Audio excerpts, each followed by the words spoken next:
Why do you think he stops initiating?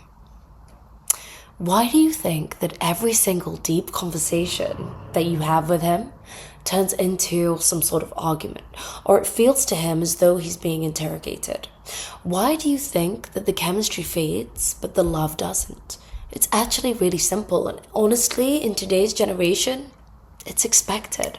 Unless, of course, you understand these are 5 feminine energy hacks that are going to save your relationship. These are some habits that I can probably guarantee you're already doing. Now, these are so subtle and these are so normalized and socially accepted within society that if I didn't pull you up on it now, honestly, you would never know. But truly, they drain your magnetism, they drain your feminine energy, and it's going to completely ruin your relationship. So if you are taking your relationship seriously, like all of us girlies are over here, then make sure you stick around for the whole episode, because this one is a good one. And it's all coming up right now. Hi, welcome back to the Vibration Vault.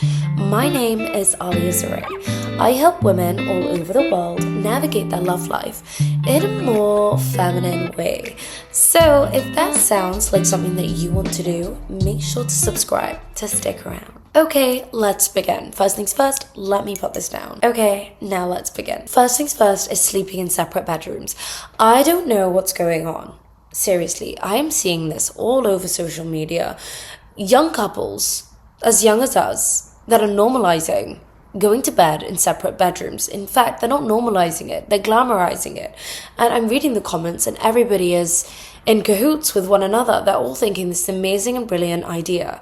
This is not an amazing and brilliant idea. When you go to bed at night, you are signaling to your partner, to the masculine energy, that you feel safe enough with him to rest beside him. When you choose to not rest beside him, you are inadvertently saying, I don't feel safe for you to protect me, to rest beside you. Now, sleeping separately doesn't always mean that the spark is gone, but when it becomes the norm, it signals emotional separation too. What you really need to understand is that to the masculine energy, the bedroom isn't just for sleep, it's his territory for connection. It's a little bit like an unspoken way of him saying that you're mine. So my honest, genuine advice to you is never fall into that habit. Never be that statistic. Listen, the only thing that is separating you and your partner from being friends to lovers is the fact that you make love. And if you are in separate bedrooms, you are lessening the chance of that. Let's throw children into the mix. If you are both retreating off into your own quarters, what kind of romance is left for you both? There's no kisses, there's no cuddles, there's no pillow talk. Do not fall into this trap. The second thing that I hear so many girls talk about is, that's my trigger. Now, when you identify with something as being a trigger for you, you are affirming to yourself time and time again that this is still a trigger to you. Now, you might think, Alia, no, I'm clearly communicating my boundary. If it's a trigger for me, I'm going to say, hey, look, that is a trigger for me.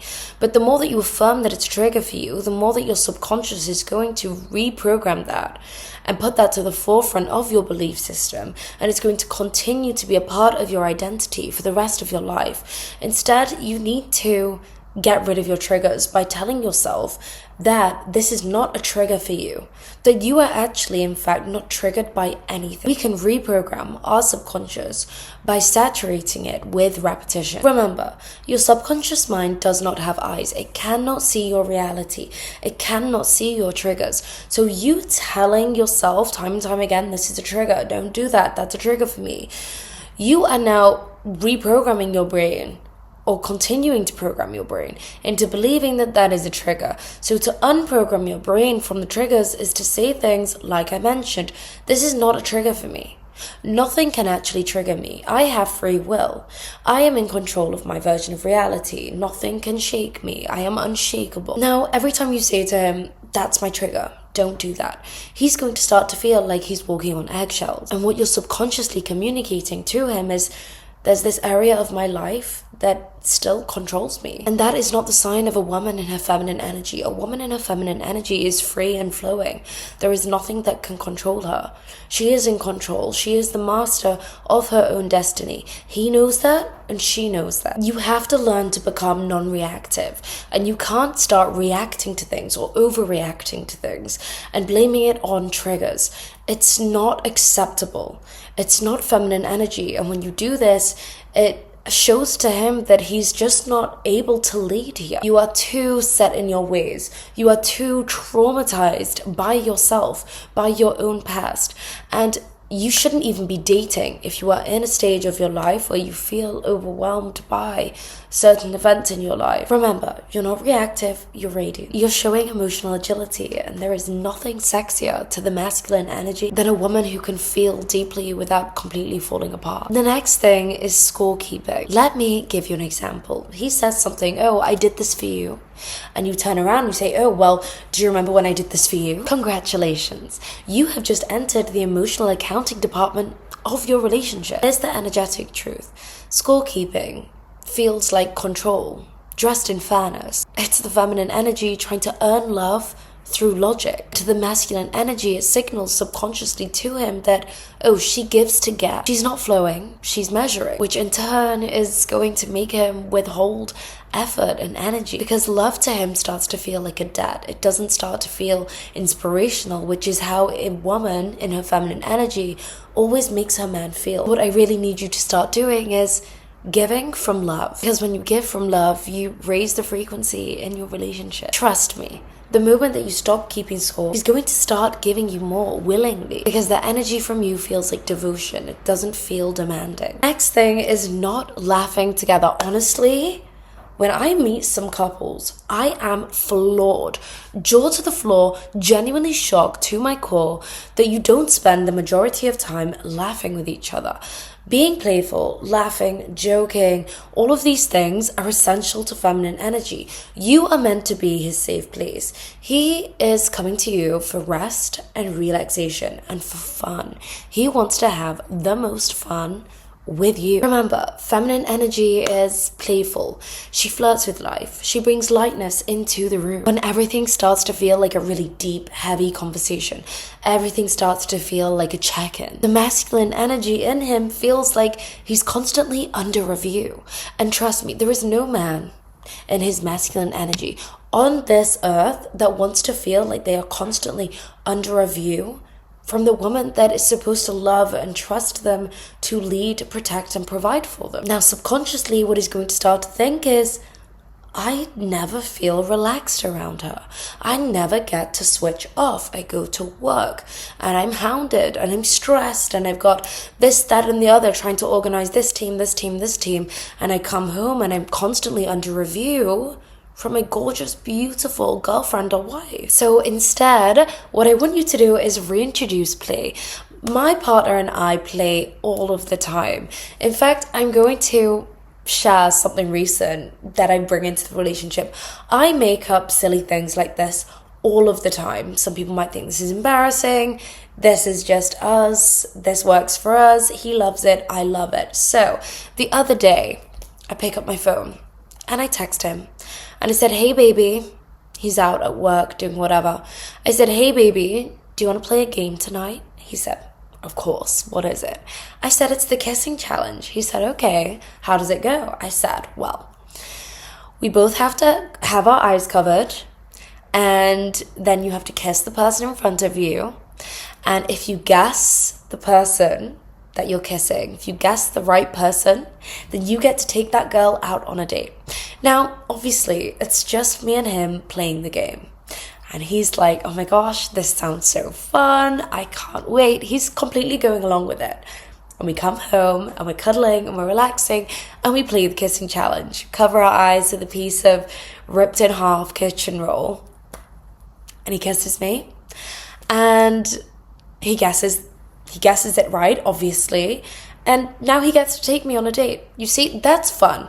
That's playful. This might not feel authentic to you. You might be listening to that thinking, Alia, I would never do that. But you can think of your own cute, fun little games that you can play together. There is so much fun you can have with this. And honestly, this really does have to be authentic to you. This is something very on brand for me. I'm very cutesy and silly. I like to do things like that. Trust me, when you do this, you're going to notice an energy shift. He's going to feel desired. He's going to feel admired and wanted. Remember, laughter is not a distraction. It's a medicine for polarity. Okay, the final one is checking his phone. If I see any of you girls going to check a man's phone, or if you feel inclined to, you think, Alia, I have to check his phone, I feel like something shady is going on. If you feel that way, I promise you, just leave. Your intuition is always correct. I have never felt the need to ever go through any of my partner's phones. Ever. I've just never been that person. When you say, let me go through your phone, or you wait till they're asleep, what you're suggesting to them energetically is that they are the prize. So now you're showing to him that you are secretly so worried that some other woman could have first of all got his attention, which in what version of reality would another woman have his attention? That's impossible.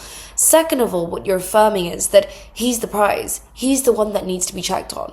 No, he needs to be worried about where you are, what you're doing. Now, granted, he shouldn't be, because his version of reality allows for him to have free will. And also in his version of reality, there would be no version of reality where you would want anybody else but him. You would never be attracted to anybody else. So there should be trust on both ends. But if we're going to choose one, it should be him worrying about you. You are the prize. You are the one on the pedestal. You are the desirable one. You are the goddess. You're the princess. You're the beautiful one. Honestly, if you have found yourself sat there at 3 a.m. going through a partner's phone, that is a very low place to be. Never ever find yourself there. Never ever stoop to that level, even if you have before. First of all, never share that story with anybody. Second of all, never ever put yourself in that position again. It's such a bad affirmation. Remember what I tell you, girlies. Your behavior is an affirmation. So when you're behaving like that, you're affirming that you are not the prize. So you're going to attract more situations, more experiences in your life that align with the fact that you are not the prize. Okay? It is damaging. It's detrimental to your identity that you're building. These are honestly just a handful of the things that I've noticed that have become so normalized and so glorified. People are laughing and joking about it. You know, oh, I did this. Oh, I did that. So funny. This is how I caught him. These are tips and tricks of how to get into his phone. Listen, I get the comical factor of it, but actually going ahead with it and doing it is unclassy. It's a bad affirmation. You would not be catching me dead doing that. So that is a wrap for today's episode. If you enjoyed today's episode, then you are going to love all of the other episodes on my channel. So obviously be sure to go and check those out. So I will either see you over there at my other episodes, or I will just see you next time.